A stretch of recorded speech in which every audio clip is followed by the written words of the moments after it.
Okay. Order. I now call the Prime Minister to make a statement. Prime Minister Johnson.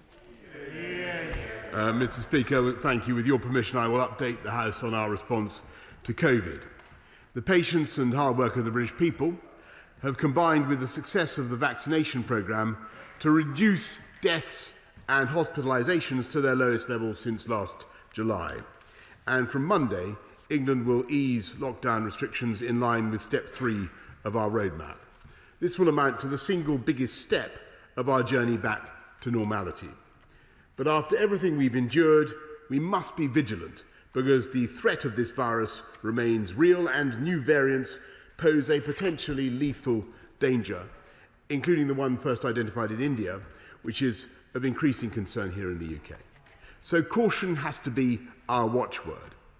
Our country, like every country, has found itself in the teeth of the gravest pandemic for a century, imposing heartbreaking sorrow on families across the world, with more than 127,000 lives lost in the United Kingdom alone. And our grief would have been still greater without the daily heroism of the men and women of our National Health Service, the protection of our vaccines, already in the arms of over 2/3 of adults across the UK, and the dedication of everyone who has followed the rules and sacrificed so much that we cherish. Amid such tragedy, the state has an obligation to examine its actions as rigorously and as candidly as possible and to learn every lesson for the future, which is why I have always said that when the time is right, there should be a full and independent inquiry.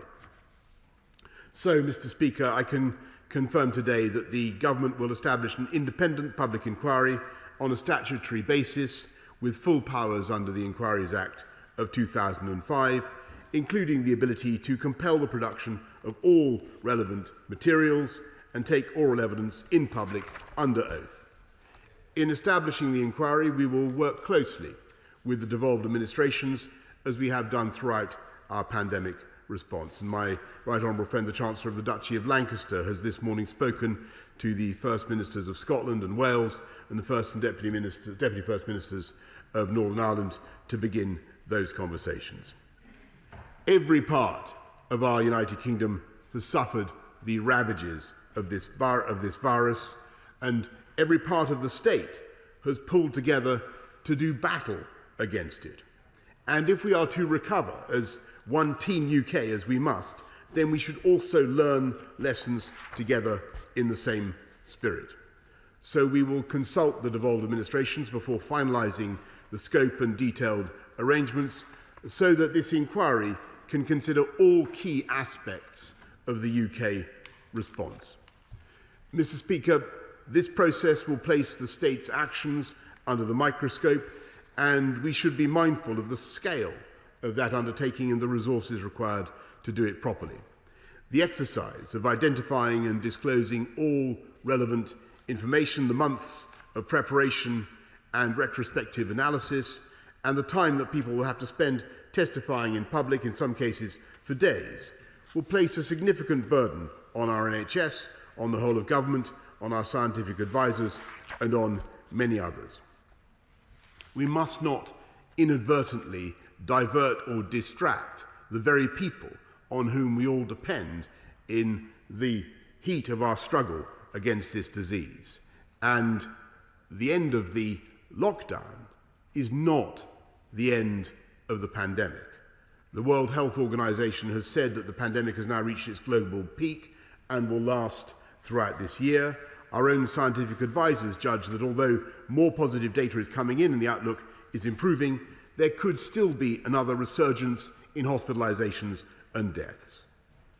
We also face the persistent threat of new variants, and should these prove highly transmissible and elude the protection of our vaccines, they would have the potential to cause even greater suffering than we endured in January.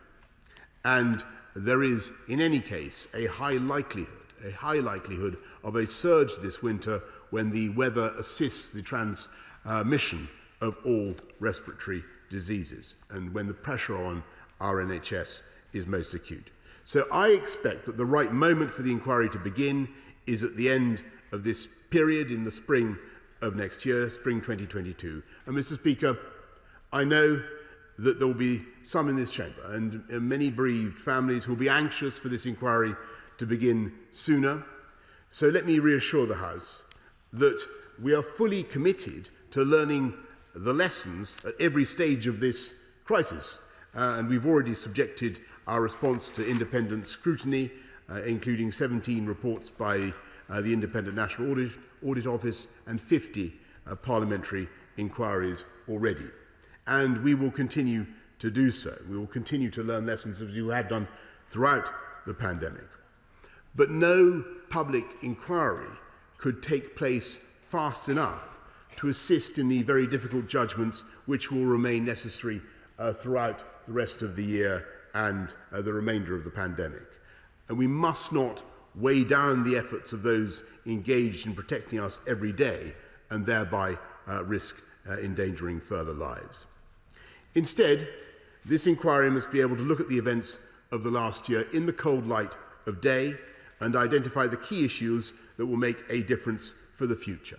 Free to scrutinise every document, to hear from all the key players and analyse and learn from the breadth of our response. And that's the right way, I think, to get the answers that the people of this country deserve and to ensure that our United Kingdom is better prepared for any future pandemic.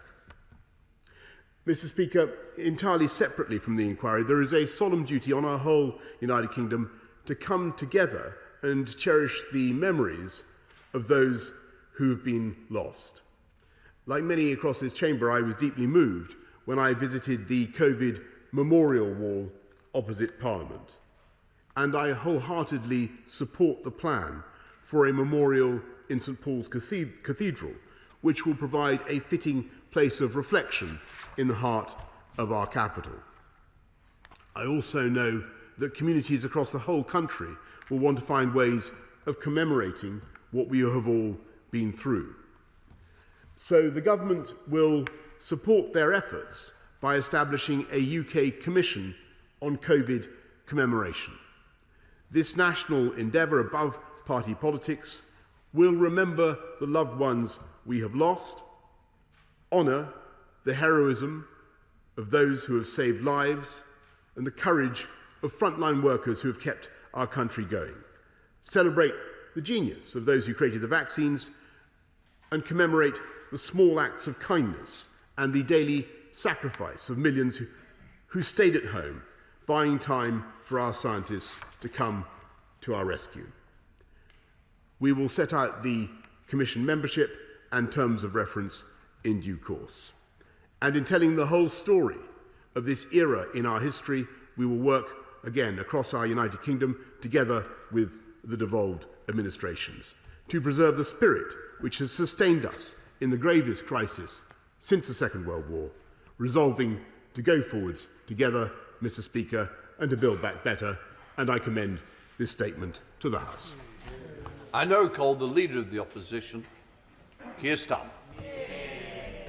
Thank you, Mr. Speaker. Can I thank the Prime Minister for advance sight of his statement, and can I clearly welcome the independent inquiry into the pandemic and the establishing of a UK Commission on Covid commemoration. Both are necessary, both will play an important part in learning the lessons and commemorating those we have lost.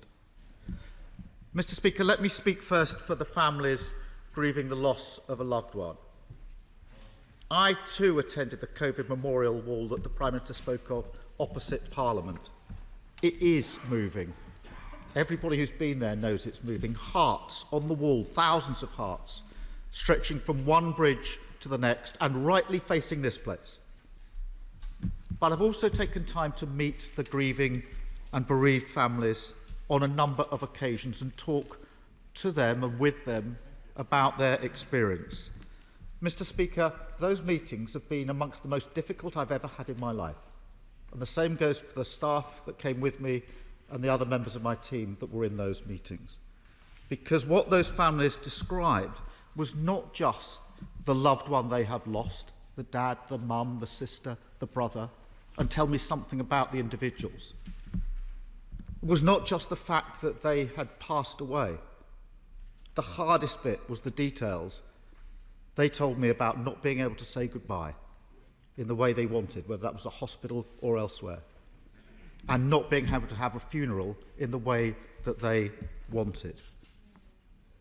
It's very hard to hear some of those stories, and lots of those families have searing questions about what happened, the decisions, what went wrong, why what happened to their families. So it is good that the government is consulting the devolved authorities, of course it is. But the government must also consult the families, because this inquiry will only work if it has the support and confidence of the families. And I urge the Prime Minister and the government to consult the families at the earliest possible moment. The government should also consult those on the front line who have done so much, whether in the NHS, social care or other front lines that we've seen, because they too deserve answers to the very many questions that they have, and they have done so much in this pandemic. Mr. Speaker, the next question is timing. The principle is that the inquiry should be as soon as possible, as soon as possible. Now, I understand an inquiry, a statutory inquiry, will take time to set up. Of course it will. But why can it not be later this year? Why can it not start earlier? And I want to press the Prime Minister just on one particular point. The Prime Minister says the inquiry will start in spring 2022. Is that, Prime Minister, the opening of the inquiry and the beginning of taking of evidence, spring 2022, or is that starting work in setting up the inquiry? They're two very different things. Because if it's the latter, the inquiry won't then be for many months afterwards. So if it is to open, formally open, start taking evidence in the spring of 22, I'd be really grateful if the Prime Minister could make that clear. Then there's the question of the terms of reference. Obviously, that will take time. There'll have to be consultation with the devolved administrations, again with the families and those on the front line, but crucially with this Parliament. This House needs to be involved in the question of what the terms of reference should be. There will be different views across the House, and they need to be heard, because this has to have the confidence of all in this chamber. And all relevant questions must be asked and answered.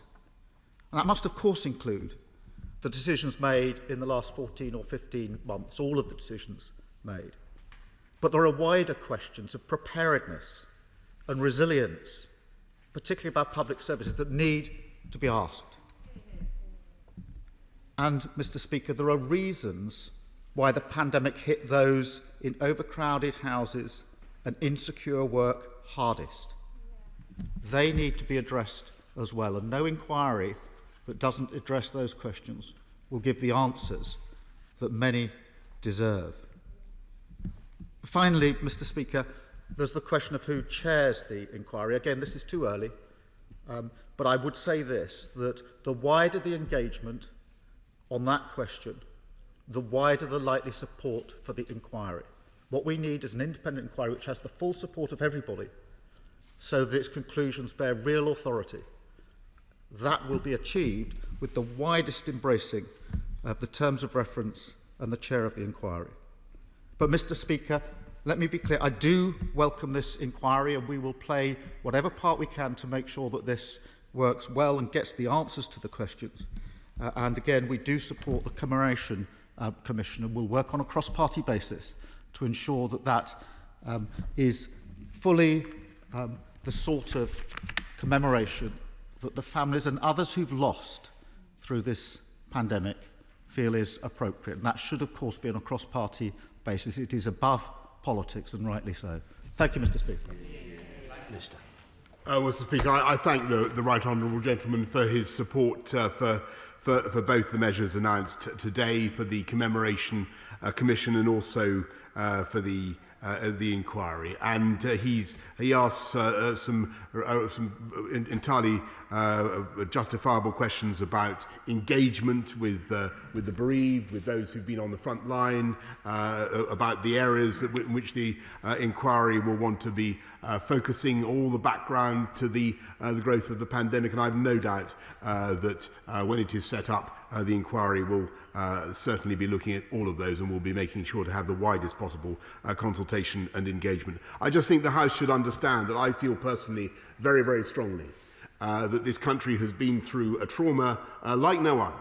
It is absolutely vital for the sake of the bereaved, for the sake of the whole country, that we should understand exactly what happened. We should learn the lessons. Obviously, we've been learning lessons throughout, but we need to have a very clear understanding of what took place over the last 14 months. I think we owe it to the country to have as much transparency as we possibly can. And I think we owe it to the country to produce answers within a reasonable timescale, Mr. Speaker. And I'm sure that the House will want to see that as well, though clearly that will be a matter for the chair of the inquiry in the terms of reference when they are set up. But it is my strong, strong view that the country wants to see a proper, full, and above all, an independent inquiry into the pandemic of the last year. I must repeat my point to him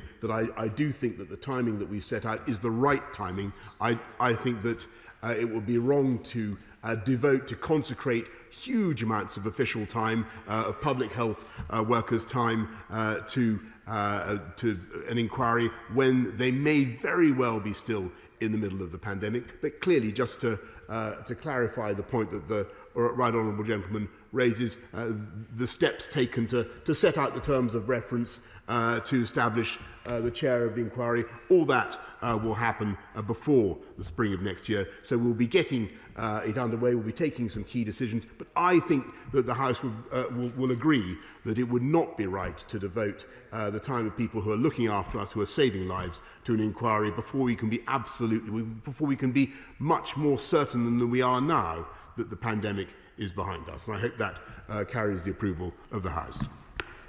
Let's go to Caroline Noakes. Caroline. Thank you, Mr. Speaker. Primary care networks have done an incredible job rolling out the vaccine, but GPs and practice nurses need to return to their surgeries and their patients. And as my right honourable friend has said, we have to anticipate a difficult autumn and winter. What reassurance can he give that there will be capacity in the system for second jabs, potentially for booster jabs in the autumn, and the annual rollout of the flu jab? My honourable friend raises a very important point, particularly about the flu jab, because as she will know, there wasn't much of a flu pandemic over the last winter period. We're worried about people's levels of resistance to flu, but we have the capacity, and we will also have the capacity for the booster jabs as well.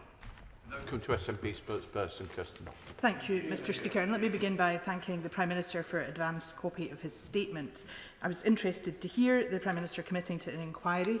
He'll be aware the First Minister already committed to this, and of course the devolved administrations have tailored their decisions to their needs.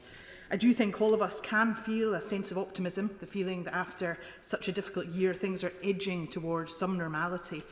And the simplest of things, hugging a loved one, have never felt so important after a year of restrictions, and have never, as he said, seen people suffer so much. The vaccines have generated the hope people are feeling now, and that hope is within touching distance. But, Mr. Speaker, just as the hope is fragile, so is the economic recovery. The Prime Minister has just spoken of lessons and answers and timing. This morning's ONS figures demonstrate the depth of the plummet that's been experienced by the economy, and equally show the scale of the recovery needed.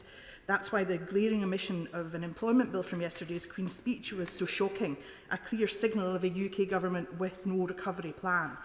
So today, let me ask the Prime Minister 3 specific questions on concrete measures that would help kickstart the economy and help those still in need.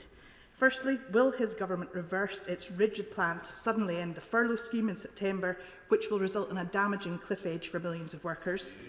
Secondly, there's another damaging cliff edge due in September with the planned Tory cut to the lifeline of £20 universal credit uplift. Is he really still planning to rip that lifeline away from the most vulnerable when they most need it? And finally, as people re-enter the workplace, will the Prime Minister commit to supporting legislation led by my colleague, the member for Paisley and Renfrewshire North, that would finally ban the disgraceful practice of fire and rehire of workers? Mr. Speaker, the entire programme of this government is dedicated to ensuring that we go from jabs, jabs, jabs to jobs, jobs, jobs, as I said yesterday in the chamber. And she talked about kickstarting an employment recovery. Actually, we have, as she knows, for young people, the £2 billion Kickstart programme to get 18 to 24-year-olds into work, the Restart programme for those who are long-term unemployed. Our campaign, our mission, Mr. Speaker, is to use the resources of the state, as we have done throughout the pandemic, to get people into work. We had to, because of the the unusual circumstances, the extraordinary circumstances that we faced, Mr. Speaker, we had to use the resources of the state to keep people out of work. We're now going through a massive programme of investment in infrastructure across the whole of the United Kingdom to get people into work, and I hope that she will support that. Andrew Mitchell. Thank you, Mr. Speaker. The whole House will welcome the tone and the content of what the Prime Minister has said today, and in particular his proper commitment to the transparency of the inquiry, learning everything we can from the past. If I may just make this point to him, there are 3,500 people across my constituency who are involved in the hospitality sector, and many businesses have invested their own money in making COVID adaptations to ensure the safety of their customers when they return. Given the very sensible roadmap that he has outlined, will he emphasise the increasing role of personal judgment and common sense rather than government fiat, as greater normality returns, and with it, of course, our hugely valued and much cherished civil liberties? I thank him very much, and as he knows, the hospitality sector in Sutton Coldfield, which I know from my own to be wonderful, will, like the rest of the hospitality sector across the country, be able to open up in full on Monday, including indoors. And as we go forward, we hope, and I can't see any evidence, Mr. Speaker, to contradict this, we hope that we'll be able to open up fully from June the 21st, though people will still clearly need to exercise caution and common sense in the way they go about their lives, because the virus, I'm afraid, is still going to be present in our lives for a long time to come. Thank you very much, Mr. Speaker. The public inquiry is very welcome and desperately needed so that the public can understand why the UK has suffered one of the highest death tolls in the world. So it is critically important that this inquiry is properly independent and has the confidence of the public, including the bereaved families of the over 127,000 people who so tragically lost their lives. Consulting with those families once the inquiry is started is too late. So will the Prime Minister today commit to urgently meeting with the Covid-19 bereaved families for justice to consult with them both on the chair and the terms of reference for the inquiry? Mr. Speaker, I can certainly reassure the Honourable Lady that the inquiry will be fully independent, and that the bereaved and other groups will be consulted on the way it's set up, and I meet representatives of the bereaved and indeed bereaved families regularly, and will continue to do so. Jeremy. Thank you, Mr. Speaker. I welcome the announcement on the public inquiry and the timings. The Prime Minister will know that the Science and Technology and Health and Social Care Select Committees are doing their own inquiry, which is hoping to report in July. So the government will have an early chance to learn immediate lessons, but it would be crazy to ask ministers and officials to spend time with lawyers and going through emails and texts and WhatsApps when we want their entire focus to be on the pandemic. As we seek to support the NHS going forward, the additional 50,000 nurses pledges are very welcome. But does the Prime Minister know we also have shortages in nearly every single specialty for doctors?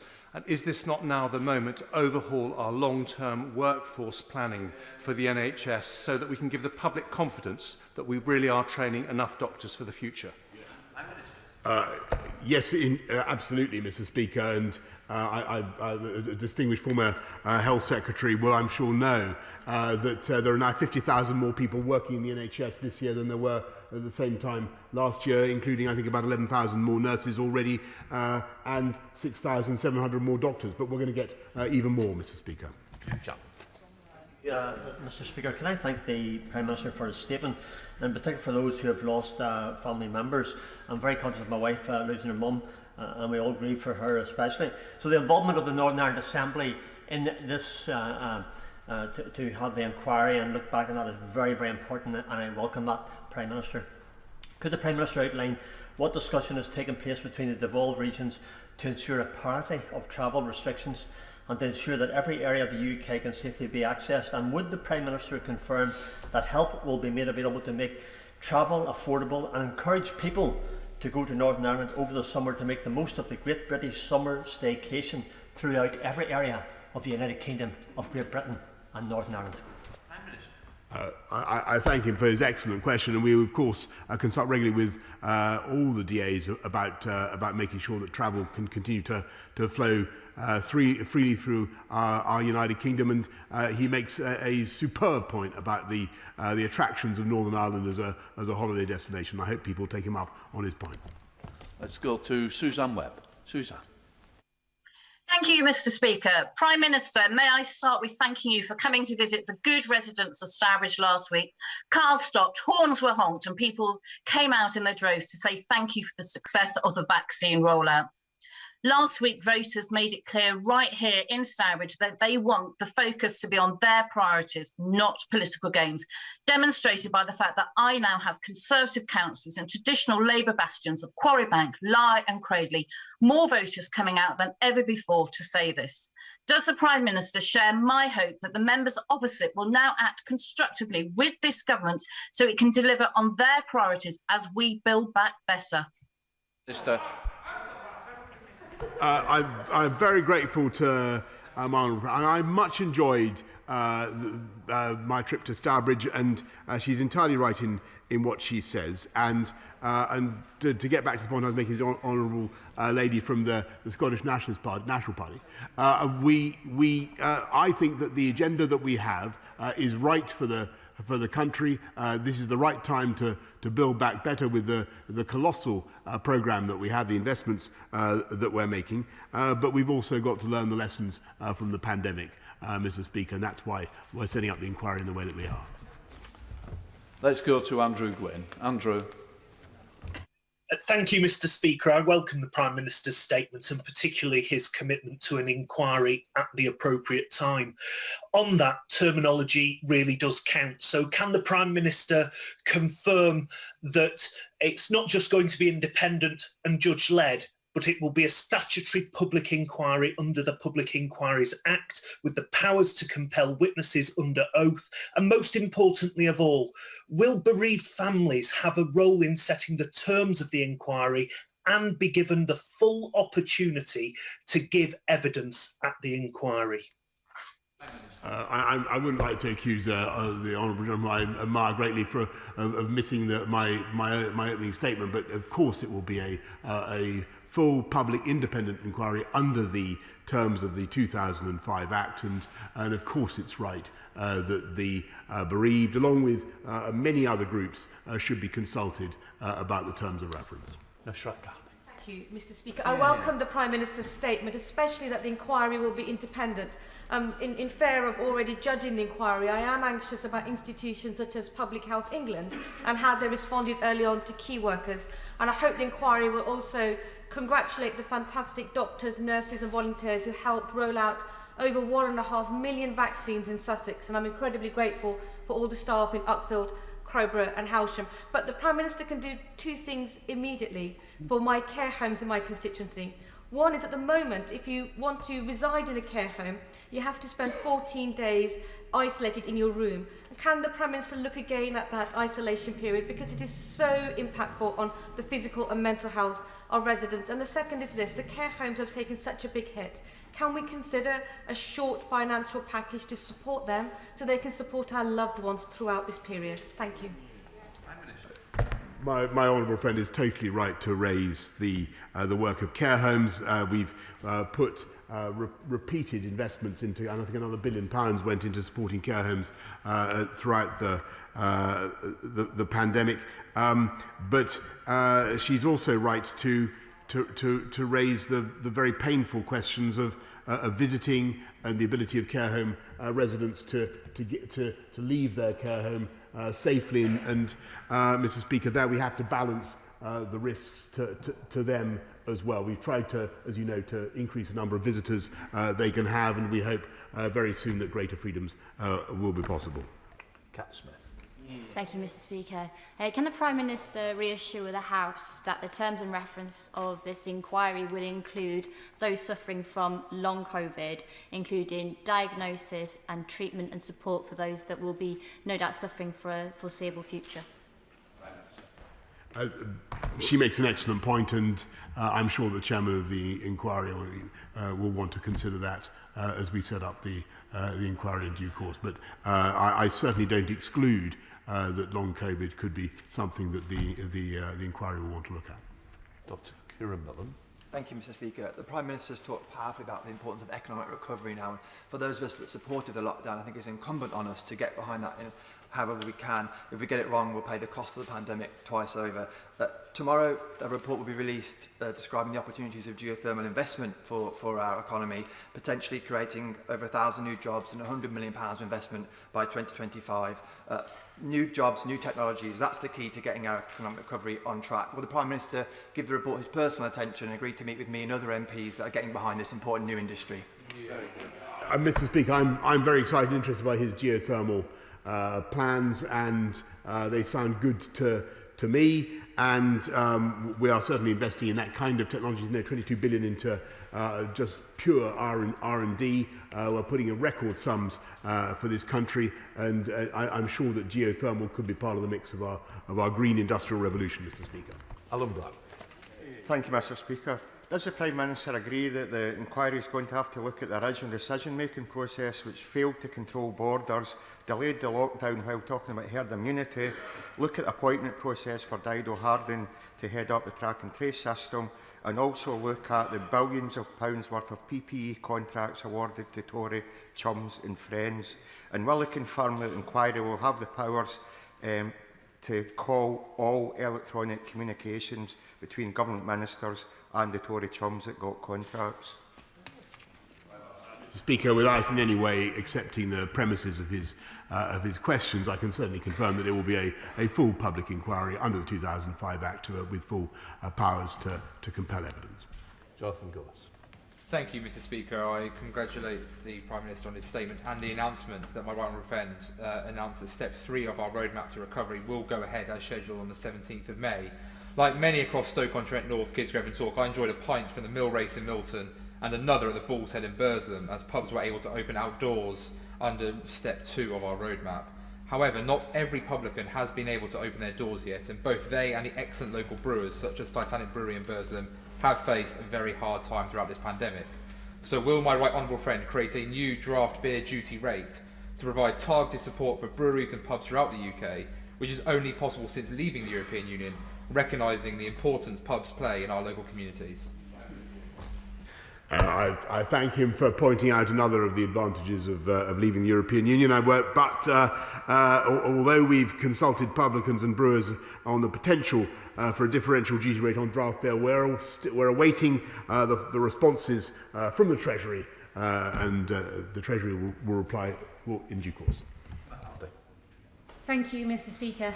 An 11-year-old girl called Mary caught COVID in December 2020. Her family used to describe her as bouncing off the walls and full of energy.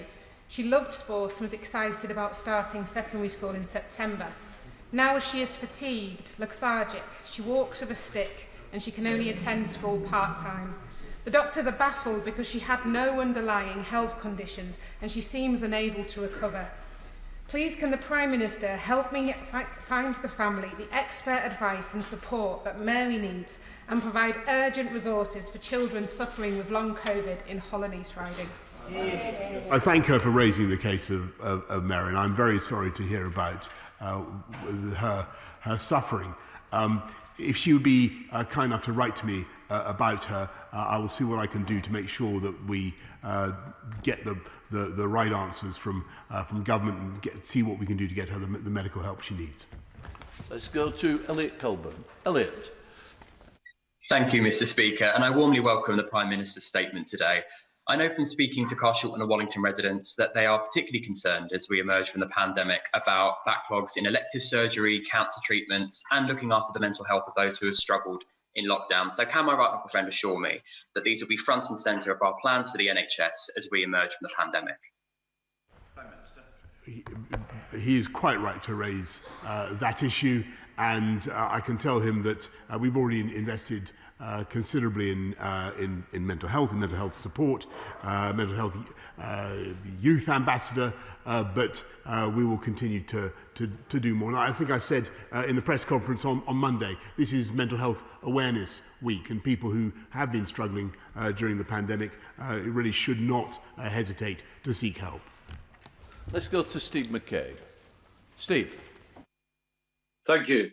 When does the Prime Minister expect pregnant women and others advised to seek an alternative to the AstraZeneca jab to be able to book one without being passed from pillar to post? Well, Mr. Speaker, to the best of my knowledge, everybody is getting the jabs when they're asked to come forward. If he has a particular cases where people are worried about the time when they're going to get a jab, whether it's AstraZeneca or Pfizer or Moderna or another one, I'd be very grateful if he would send me the details, and we'll see what we can do to sort it out. Let's wander up to Mark Logan. Mark. Thank you very much, Mr. Speaker. And a high prevalence of the Indian variants, amongst the highest infection rates in the UK at 150 plus per 100,000.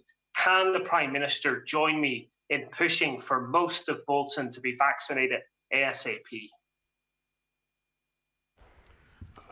He's making a very good point about the rates of infection amongst the B1617.2 variant, as I think we should probably call it.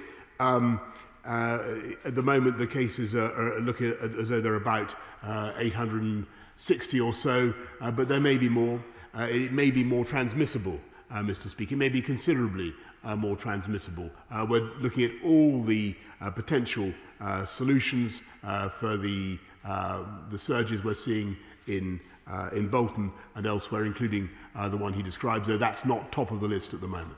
Thank you very much, Mr. Speaker. The Prime Minister says in a statement that the public inquiry, which I certainly welcome, will put the state's actions under the microscope. Now, the Prime Minister is, of course, the First Lord of the Treasury, and he has said many times before that this government has put its arms around people financially. Can you tell us why, therefore, people on legacy benefits did not get the extension of the £20 uplift that people in universal credit got? Prime Minister. Mr. Speaker, this country has done everything it can to support people throughout the pandemic, and with increasing of universal credit, with a furlough scheme, with loans and credits and grants that I think most people around the world would consider amongst the most, if not the single most generous regime that any country put in place. And I think it was the right thing to do, and we will continue to support people for as long as the pandemic endures. Let's go to Sir Robert Neal. Sir Robert. Thank you, Mr. Speaker. A reference has already been made to the unfortunate impact that the lockdown had upon treatment for other medical conditions. As the Prime Minister has seen, the Stroke Association report, Stroke Recoveries at Risk, that demonstrates starkly how unhappily every aspect of stroke aftercare and rehabilitation has been impacted by the lockdown. As we emerge and build back, will he undertake that not only will we make it a top priority to ensure that stroke and related therapies are restored to pre-pandemic levels as a matter of urgency, but also that we invest to make sure that we are able consistently meet clinical guidelines for the amounts of therapy given, which we have been struggling to do so up until now in any event. My right honourable friend is absolutely right to stress the backlog that we now face in the NHS, the stroke care, stroke services that need to be addressed. The weight of work is enormous, but we will make sure that we fund it and we get it done. And it's absolutely vital for the people who do have conditions, who do need treatment, stroke patients and others, do come forward now to get the treatment they need. Let's go to Clive Efford. Clive. Thank you, Mr. Speaker. The government's own figures suggest that since March, we have built up a stockpile of about 12 million vaccines. During this period of time, we in London were told that supplies were down and that the vaccine rate would not be as fast as it had been. So can the Prime Minister explain this and say what he can do to ensure that we get these vaccines into people's arms and that this stockpile doesn't continue to grow?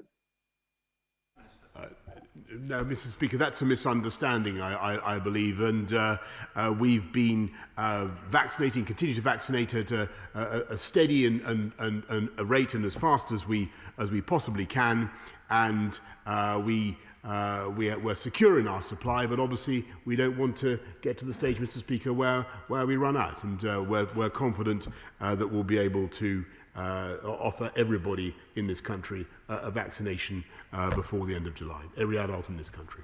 To Ben Spencer. Mr. Speaker, I congratulate and thank my right honourable friend for the success of the vaccination programme and the roadmap, which has provided certainty and stability, especially to those planning for the easing of restrictions. My constituents often ask me, what will the new normal be like beyond the 21st of June? And of course, much depends on the outcome of the reviews, those into social distancing and others, which will have far-ranging impact on what our society will be like for months to come. While we eagerly await to hear their conclusions, can my right honourable friend assure me that we'll have a chance to debate the recommendations before they are implemented? Yes, indeed I can, Mr. Speaker. If this inquiry is to achieve everything that we would want of it, then it must be the preeminent vehicle by which the voice of those who have lost loved ones in this pandemic will be heard. I'm pretty certain that ministers, officials, health professionals, business interests and others will all have good quality legal representation in that, many of them paid out of the public purse. Can the Prime Minister give me some commitment today that bereaved families will also get the necessary support to ensure that they have the same level of quality of representation so that their voices will be properly heard? Yes, and I believe that that is not only vital for the inquiry, because I think that the inquiry must learn from the direct experiences of the bereaved who have suffered so much, and I think that they will provide invaluable evidence for the inquiry. But it's also plainly a matter of justice and fairness, and I fully accept the point he makes. Jim Wakefield. Thank you, Mr. Speaker. I'd like to start by thanking everyone across Radcliffe, Prestwich and Whitefield for the work they've been doing in regards to the vaccine rollout, because that is allowing us to go through the roadmap and reopen the economy. For those who are still asking a few questions, and I think in regards in particular to those going through marriage, obviously this should be the best day of their lives. However, they're still worried about what the actual guidance will be saying from when they can get married from next week. So will my very honourable friend commit to publishing that so we know what social guidance will look like moving forward so they can fully enjoy that best day of their lives? Right, yes, I can. I mean, so from Monday, it's the rule of 30. 30 applies to marriages, and we will set out all the details about the marriage world post June the 21st, as I said, before the end of this month. Let's go to Dan Jarvis. Dan. Thank you, Mr. Speaker. I'm sure the Prime Minister will want to warmly welcome the newly elected Metro Mayors, Nick Johnson, Dan Norris, and of course, Tracy Brabin. As the Prime Minister well knows, serving as a mayor is an immense privilege, but as COVID has proved, it is not without its frustrations. So, can I urge the Prime Minister to use this moment to reset the relationship with the English mayors and work more collaboratively and closely with us as we emerge from the pandemic? Yes, I certainly can, Mr. Speaker, though my observation, I believe that the mayors and the metropolitan, the mayoral authorities should also have their say, Mr. Speaker. In my experience, there are two types of mayor. I think the mayoral project is a great one, but it tends to produce mayors who champion their area, who get on and take responsibility for the area, or people who whinge and blame central government for things. And I much prefer type A to type B, Mr. Speaker. Matt Vickers. Mr. Speaker, whilst across the country people have retreated to the safety of their own homes, our retail workers have had to roll up their sleeves and get on with it, ensuring we had what we needed and that our shopping spaces were safe. Unfortunately, no, in fact, disgustingly and shockingly, the number of assaults on our retail workers is through the roof. Will the Prime Minister join me in thanking our retail workers for their exceptional service to our communities and ensure that we're doing everything we can to protect them and tackle those that would do them harm? I totally share my honourable friend's disgust at attacks on retail workers, anybody doing their job, and it is very, very important that we work with the retail sector to drive down this type of crime. We show zero tolerance for it, and also, of course, that we, when in the case of serious violence and assault, that we have appropriate penalties, Mr. Speaker. Thank you, Mr. Speaker. Mr. Speaker, my father-in-law died at the beginning of the pandemic. Our children not able to go to their grandfather's funeral. Our grief remains raw. So let me welcome the commitment to those families and the memorial. But can I draw the Prime Minister's attention to the scope of the inquiry? Because we do know, don't we, that the fracturing of social care, running the NHS at 90% capacity, the lessons warned in the flu pandemic strategy in 2014, and the lessons from Operation Cygnus all forewarned much of what has happened. And for those of us who've worked in emergency planning, we were shocked at the initial responses. So can the Prime Minister assure us that the scope of the inquiry will go beyond the 14 months I think he has alluded to in one of his previous statements? I'm so sorry to hear about her own loss, Mr. Speaker, and I want to assure her that, of course, I can't imagine there be any chair of the inquiry or any terms of reference that we could devise that wouldn't include looking back at the state of preparedness before COVID actually struck this country. Cleethorpes, like other resorts, is heavily reliant on the coach industry to bring tourists into the resort. And though the support for the industry has been very welcome, there have been one or two anomalies, and some coach operators in my constituency and elsewhere have been designated as tourism operators rather than coach operators, which meant they didn't qualify for some of the financial support. Could my right honourable friend look again at this and perhaps arrange for a meeting with me and representatives from my industry and constituency to meet with the Transport Secretary so that we can see whether any additional help is available? As ever, my honourable friend makes what sounds like an excellent point about coach operators and tourist operators. I'll make sure he sees the relevant Transport Minister as soon as possible.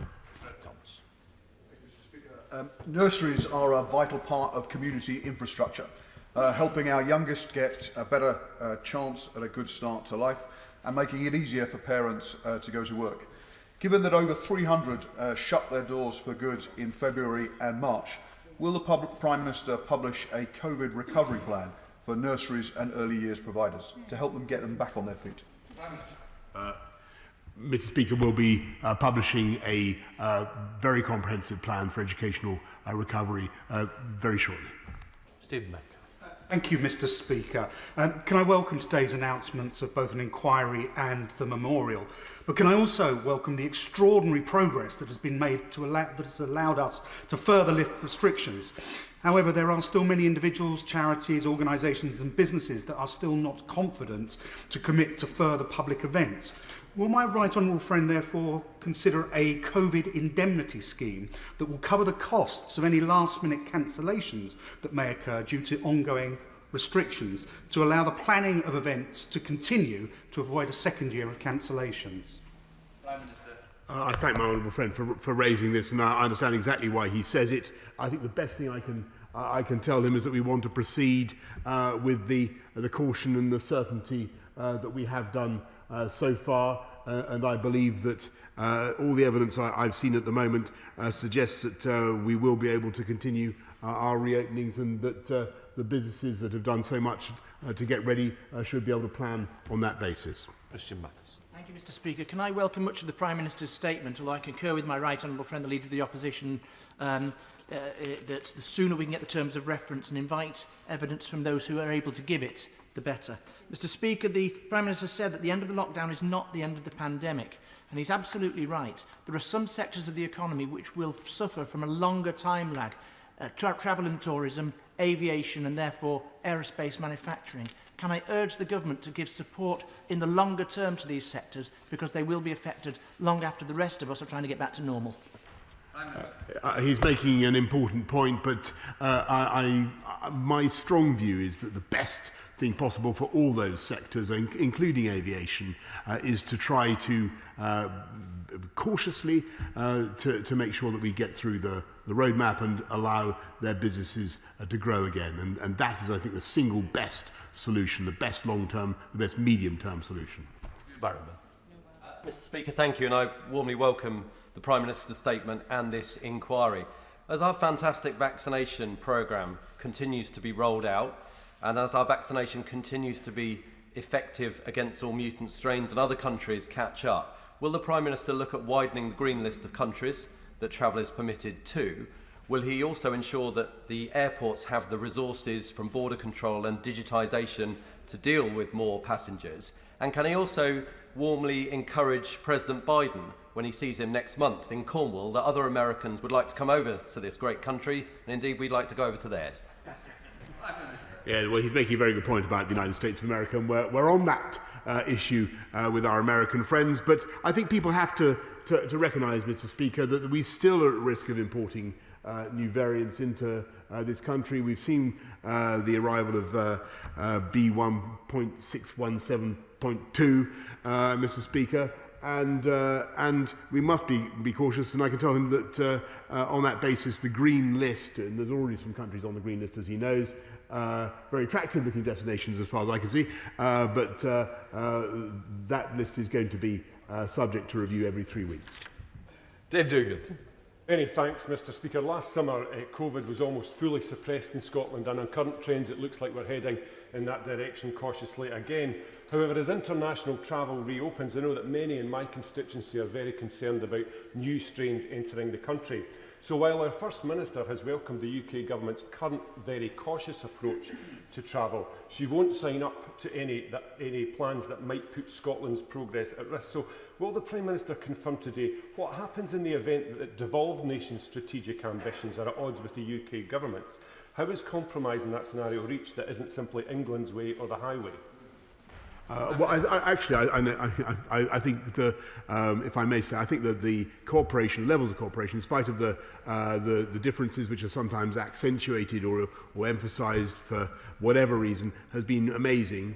And if you look at what's happening in Scotland today, it's very close to what's happening in the rest of the UK. That's the level of cooperation that we're showing together. Sir Edward Lee. Right at the end of his statement, the Prime Minister echoed the words of his predecessor, Sir Winston Churchill, in saying, "Let us go forwards together." Of course, 80 years ago, precisely, on the 12th of May 1941, his predecessor was standing right there in this devastated chamber and committed ourselves to freedoms in the future. But in that spirit, may I ask a practical question about the future? Just as we had compulsory ID cards in the war and they worked so successfully, would the Prime Minister acknowledge that if we'd had them now, the whole test and trace system would have worked superbly? They could be made to work in future. For instance, on your smartphone, it'd be clear that you'd been vaccinated or whether you'd been in touch with infections.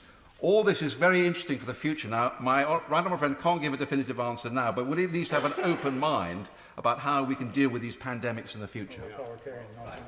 Well, I'm a long-standing admirer of the libertarian school of thought that I've generally associated with my right honourable friend.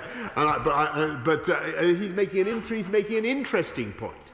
about data, Mr. Speaker, and the importance of being able to access data fast and to help people. I think perhaps the idea of ID cards is a slightly different one, if I may respectfully suggest to him, and I think that we're still some way off that solution. Right, let's head to Tim Furham. Tim. Thank you, Mr. Speaker. As has been acknowledged already, it is Mental Health Awareness Week, and it's right that we note the huge impact of the COVID pandemic on the mental health, especially of our young people, and on their education. Will the Prime Minister then reconsider whether imposing a summer of cramming is really the wisest thing to force on students and teachers? And would he instead look at our outdoor education centres, many of which are based in Cumbria, of course, and who have been hit worse than pretty much any other part of the entire economy? And would he therefore agree to not just save outdoor education centres, but to deploy outdoor education by commissioning professionals from that sector to run an ambitious programme in schools and in outdoor settings to re-engage young people with a love of learning and to help to tackle the mental health crisis? Well, Mr. Speaker, I don't think a summer of cramming is exactly how I would describe the programme for educational recovery that we have. It's very generous, it's broad-based, it's intended to help students, pupils, kids across the whole spectrum of abilities and to help them to make up the detriment to their learning. But can I say how warmly I welcome Cumbria's outdoor education approach, the alfresco learning that he supports. It sounds magnificent to me, Mr. Speaker, and I think it should be replicated across the entire country. And I look forward to hearing more about it. Mark. Mr. Speaker, I can just say to the Prime Minister that other venues are available, and the Forest of Dean would be fantastically keen to join in offering itself for outdoor education for children across the United Kingdom. I welcome what the Prime Minister said about being able to say more at the end of this month about relaxing all restrictions by the 21st of June, and he'll know I'll welcome that. But can I just take him to what he said in his statement about the winter?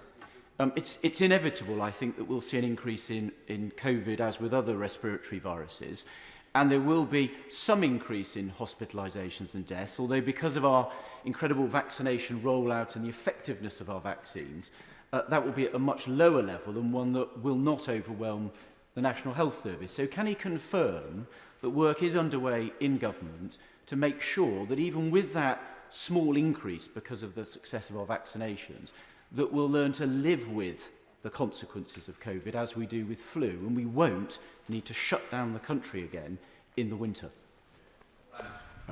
Mr. Speaker, there is plainly a difference, as my right honourable friend understands very well, between a disease such as flu, which sadly causes every year a number of hospitalisations and death, perhaps in the thousands, and a disease which has the potential to replicate, to spread exponentially, and to overwhelm the NHS. And what we need to be absolutely certain of, Mr. Speaker, is that we're right in thinking that we've broken the connection between COVID transmission and hospitalisation or serious illness and death. And that's still the question that we really need to establish in the weeks and months ahead. I'm optimistic about it, Mr. Speaker, but that is I think the key issue. And I just want to make one point I should have said earlier to my old friend behind me about weddings, Mr. Speaker. It's very important that for the purposes of the bans, we will be making an announcement within 28 days, as it were, of June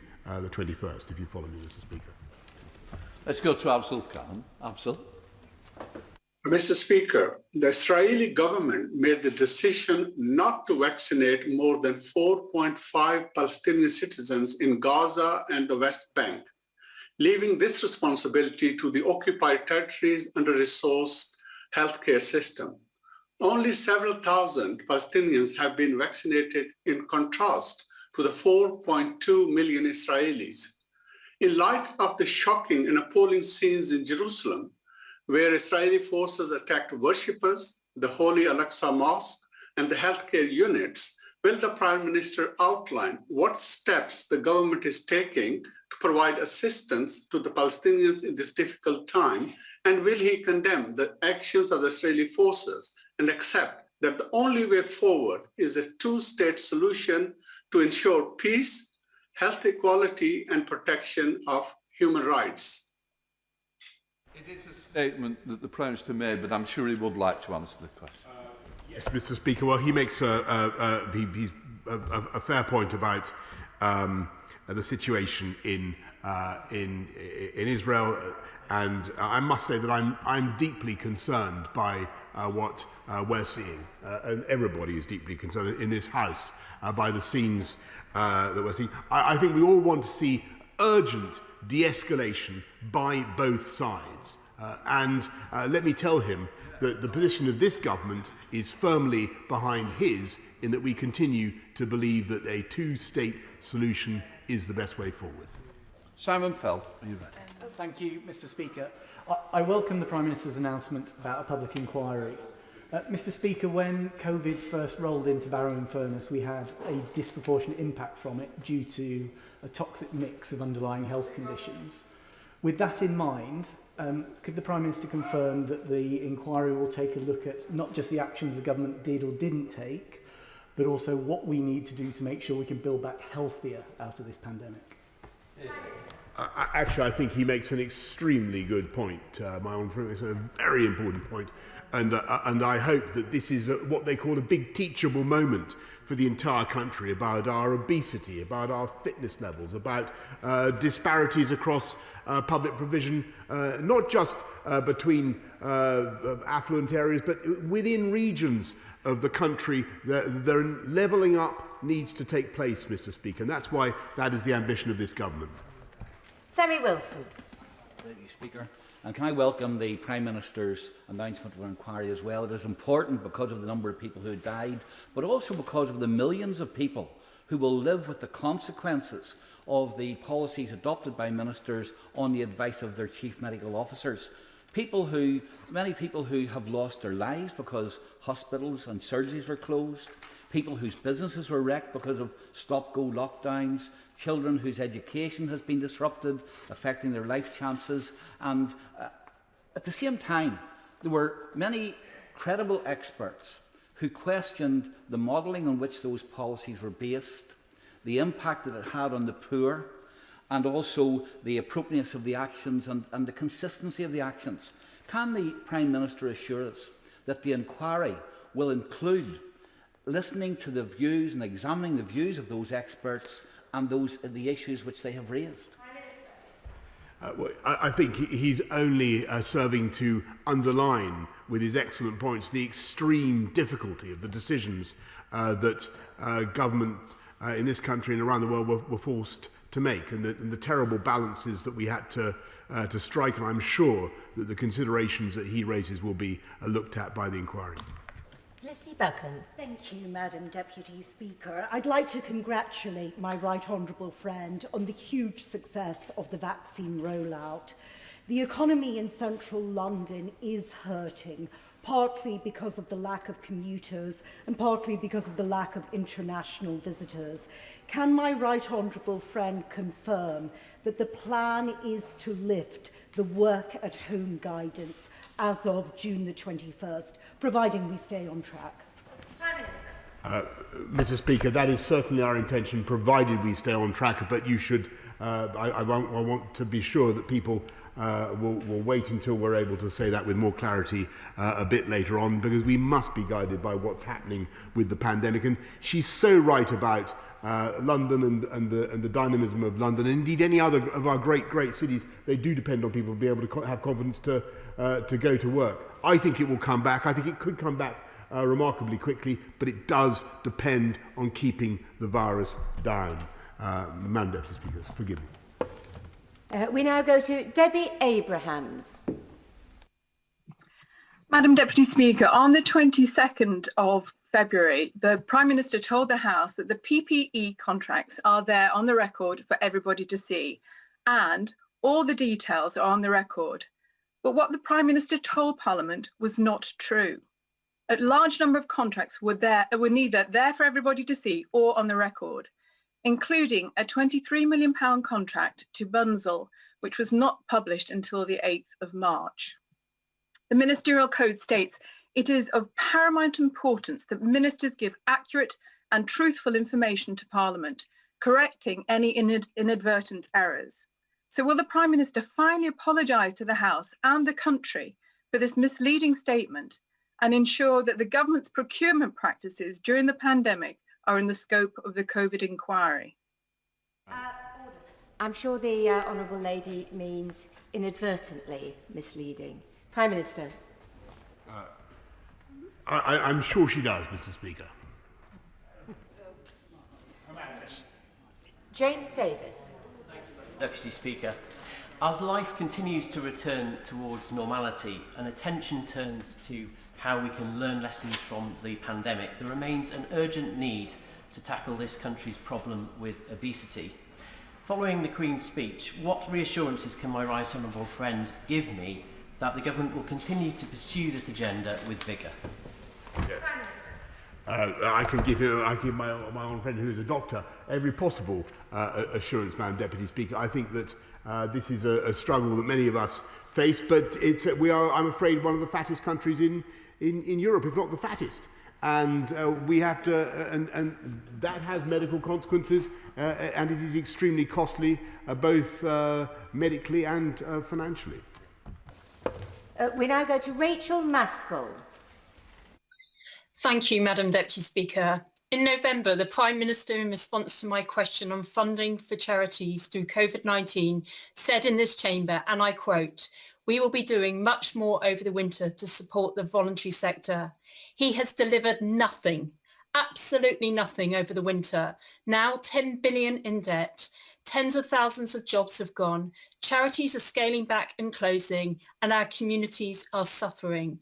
So will he tell the House why he made that empty promise and what he will not just say, but do to support our charities now at this critical time?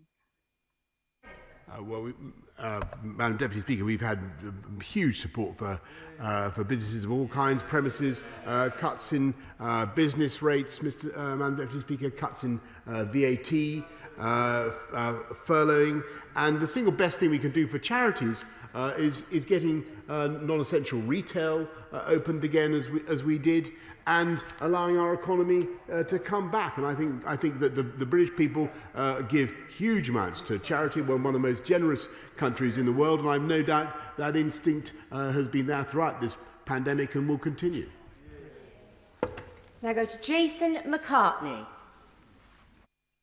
Thank you, Madam Deputy Speaker. The NHS in Kirklees has now given over 50% of people who have been vaccinated their second dose. Will the Prime Minister join me in thanking our local NHS, GPs, community pharmacies, and the wonderful volunteers at my local Honley Vaccination Centre who have all played a magnificent part in this superb effort, which now means we can proceed to the next step of the roadmap on Monday? Yes, Madam Deputy Speaker, I want to thank everybody who's been involved in the vaccine rollout, and particularly those at the Honley Vaccination Centre. Rachel Hopkins. Thank you, Madam Deputy Speaker.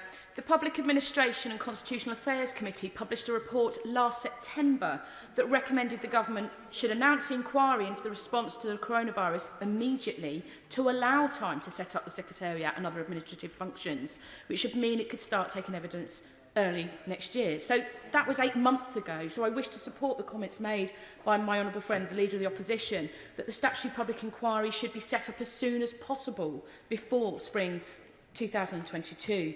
So may I also seek the assurances from the Prime Minister that a key element of the terms of reference will be to investigate why there was a disproportionate impact on our Black, Asian and other ethnic minority communities, and that any chair of the inquiry has an expert reference panel that is diverse and has community leaders involved. I agree with her totally about the need to establish those facts and the impact on Black and minority ethnic groups, and what was driving that, what could have been done to mitigate that, and I'm sure that the inquiry will be suitably set up so as to address that amongst many, many other issues. We now go to Bob Blackman. Thank you very much, Madam Deputy Speaker. My right honourable friend will be well aware of the tremendous success of the vaccine programme in Harrow.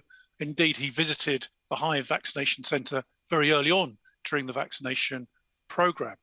What message does my right honourable friend have now for younger people who will be approaching the position whereby they'll be called for their vaccination so that we can ensure that all adults are vaccinated by the end of July?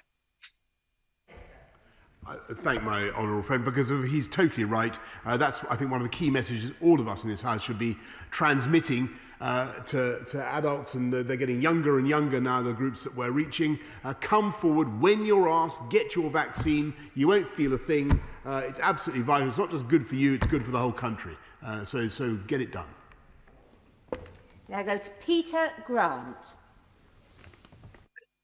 Thank you, Madam Deputy Speaker. Earlier on, the Right Honourable Member, the Chair of the Health Select Committee, raised the question of recruitment and retention of medical staff. But throughout the entire health and social care sectors, we could be about to see a big increase in the numbers of staff leaving, either because they delayed the retirement in order to stay on and help until the worst of the crisis was over, or in some cases because they're simply burnt out with the stress they've been working under for so long. So what specific plans does the government have to increase recruitment and retention of staff across the entire spectrum of health and social care professions? We've actually, Madam Deputy Speaker, got 60,000 nurses in training. And I'm reading every day about the enthusiasm with which people now want to go into that wonderful profession. We've got, I think, 11,000 more nurses this year than last year, and we're investing massively in social care to make sure that our older people are looked after properly, and that there's much more. One of the reasons that we'll be bringing forward plans for reform of social care is I want to see proper join-up between health and social care, and we haven't. At the moment, we don't have that as a country, and we need it. We now go to Duncan Baker. Thank you, Madam Deputy Speaker. The Times reported at the weekend that there are 120,000 people who are immunocompromised, for instance, those having treatment for cancer. For them, the effectiveness of the vaccine is still unknown. What safety and reassurances can my right honourable friend give to those worried and anxious, clinically extremely vulnerable, as we continue to unlock? He's totally right. My honourable friend's totally right to raise the immunocompromised and their continuing anxiety. The risks continue to diminish, as he knows. I think today 1 in 1,340 are estimated to have the virus. It's going down at the moment quite steeply, as I said earlier to the House. It's much lower than at any time since last summer. Or even before. But plainly, for those who are anxious, who are immunocompromised, they should continue to exercise, as I've said, caution and common sense in the way they go about their lives for some time to come. Chris Bryant. COVID has left tens of thousands of people in this country with problems which are remarkably similar to a brain injury. They're going to need long-term neurorehabilitation. When you add them into the 1.4 million people who before COVID came along had suffered from a brain injury, either from carbon monoxide poisoning or concussion in sport or stroke or a traumatic brain injury or fetal alcohol syndrome, that's a phenomenal financial and medical need. Can I urge the Prime Minister, there still isn't anybody in this country who takes sole charge of this area of brain injury. It's a hidden pandemic because you can't often see it in the person across the other side of the room that they're affected. Can he please, maybe he should meet with a group of us to talk about it, because it affects every single department of government, and I really want him to take it on so that all these people get the support that they need. I'm really grateful to him, and I know that he was going to raise this with me yesterday. I hope he forgives me for not. I hope he forgives me for not allowing him to intervene, but entirely inadvertently. But he's raising an extremely important point. I believe that not only brain injury, he's right to raise 1.4 million, but also a brain cancer is an area that is too often neglected in our system, may fall through the cracks, and I certainly undertake to get him the meeting that he needs, whether it's with me or the relevant minister. I cannot currently promise, but he will get the meeting he needs. Final question from Dr. Liam Fox. Finally, Madam Deputy Speaker, almost every human crisis produces advances in human innovation, and the COVID crisis has been no exception. We've seen in the UK what collaboration between academia and the private sector has done in terms of vaccine production. mRNA vaccines may turn out to be as important as antibiotics in dealing with global disease outbreaks. As soon as we're able to identify the genome of a virus, we will be able to move to rapid vaccine production, something we were unable to do before. What can we in the UK do, with our leadership of the G7 and our membership of the G20 and other international organisations do, to determine global protocols to enable us to be able to move forward in any future pandemic in a less chaotic way than we did on this occasion, and be able to develop global capacity for vaccine productions? Surely, if anything is a long-term and valuable legacy of global Britain, it would be this. My right honourable friend, who's also a doctor, is completely right about, necessity the mother of invention, Madam Deputy. We've been driven by the pandemic to great feats of scientific genius, producing, as he rightly says, the mRNA vaccines at incredible speed, the AstraZeneca vaccine, and that has meant, the pandemic has meant that the abilities of this country alone to cope have hugely increased. We are now capable of producing vaccines for the film finishing plants, the new VMIC that we have. We invested in bioreactors across the country. We're much more resilient than we were, but we're also leading across the world in making sure that countries coordinate and work together on spotting zoonotic diseases earlier with the research hubs, making sure that we coordinate data, we share data much earlier, but also making sure there aren't the barriers that have sadly sprung up between countries to the sharing of supplies and of vaccines, so that we have secure supply chains around the world. So what the UK is doing is not only spending £548 million on COVAX, Madam Deputy Speaker, investing in vaccines around the world. I think we've given, 40 million vaccine doses to 117 countries the UK has so far given.